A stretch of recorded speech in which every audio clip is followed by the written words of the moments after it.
3 years ago, I stayed in a role 18 months longer than I should have. I told myself it was discipline, but it wasn't. It was fear wearing discipline clothes, and the cost wasn't just 18 months. It was the opportunity I couldn't see because I was too deep inside something that has already stopped growing me. This video, Why You Need to Quit, is for every professional who knows somewhere underneath the calendar, the workload, and the sunk cost that something needs to end, but hasn't found the language to justify it yet. I'm going to give you 5 signals, not gut feelings. Signals, the kind that hold up under scrutiny when your brain is trying to talk you into staying. In this video, I will show you one question that almost everybody asks wrong when they are deciding whether to leave something, and the question you should be asking instead.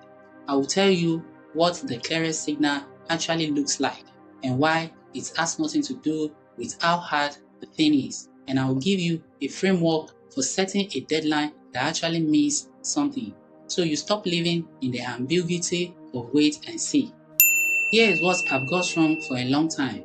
I thought the willingness to endure was the same thing as good judgment, that if I just push through long enough, hard things will eventually become right things. But endurance and direction are not the same skills.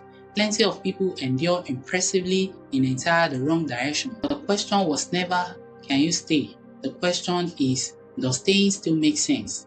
So I will take you through the signal one after the other. Signal number 1. Check your energy on a normal Wednesday, not after a hard week, not during a crunch. On a regular, average week, if you are hitting empty by Wednesday, not tired, empty, that is not a mood, that is data. Energy is a resource like time and money. If a path is genuinely right for you, it will drain you some days and replenish you on others. If it only drains, track that for 2 weeks, compare it against your sleep, your actual workload, the parts of the week you look forward to. If the pattern holds regardless of the external variables, your body has already made its decision. You are just waiting for your brain to catch up. That signal lives in your body.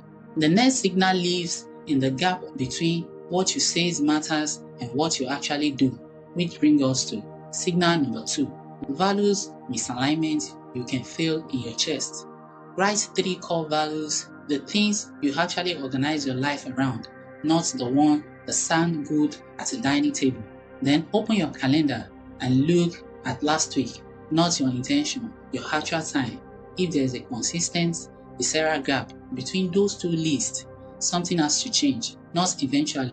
Now, because the gap doesn't close by staying, it's widening, and the longer you explain it away, the more you will lose your ability to trust your own judgment about what matters. That gap is usually visible from the inside.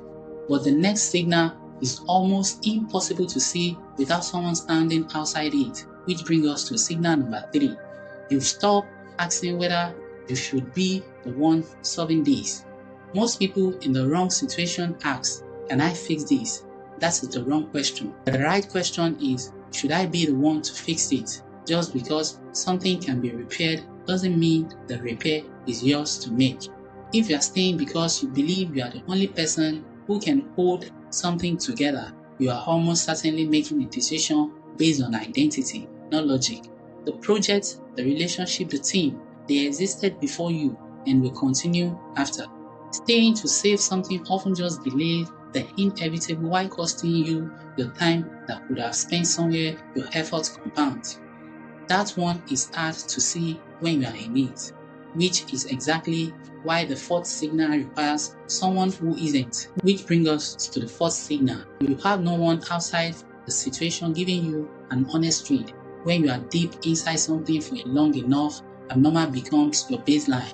You stop noticing what is actually happening because it is just become the environment you operate in. A mentor, a friend, a coach who has no stake in the outcome, they can spot in a single conversation what you have been normalizing for months. If you currently have no one playing that role, that itself is a signal. Isolation from honest outside perspective is one of the clearest signs that a situation has started to consume more of you than it should.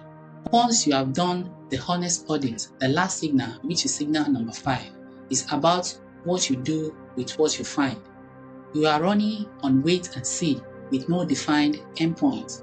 Wait and see is not a strategy, it is a delay dressed as patience. Give yourself a 30 to 60 days window and define in writing what really change would look like. Not vague improvement, but specific measurable movement. Your energy scores by Friday, a concrete shift in feedback, a reduction in your actual hours. If nothing meaningful moves by that date, you have your answer.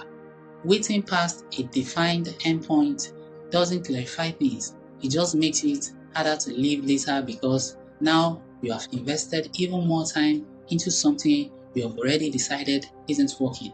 So that brings us to the end of the list. Quitting strategically is not the opposite of commitment. It is commitment and redirected. Every top professional I've watched build something that actually lasted in their career, their health, their relationship, got there partly because they were ruthless about what they stopped, not just disciplined about what they kept going.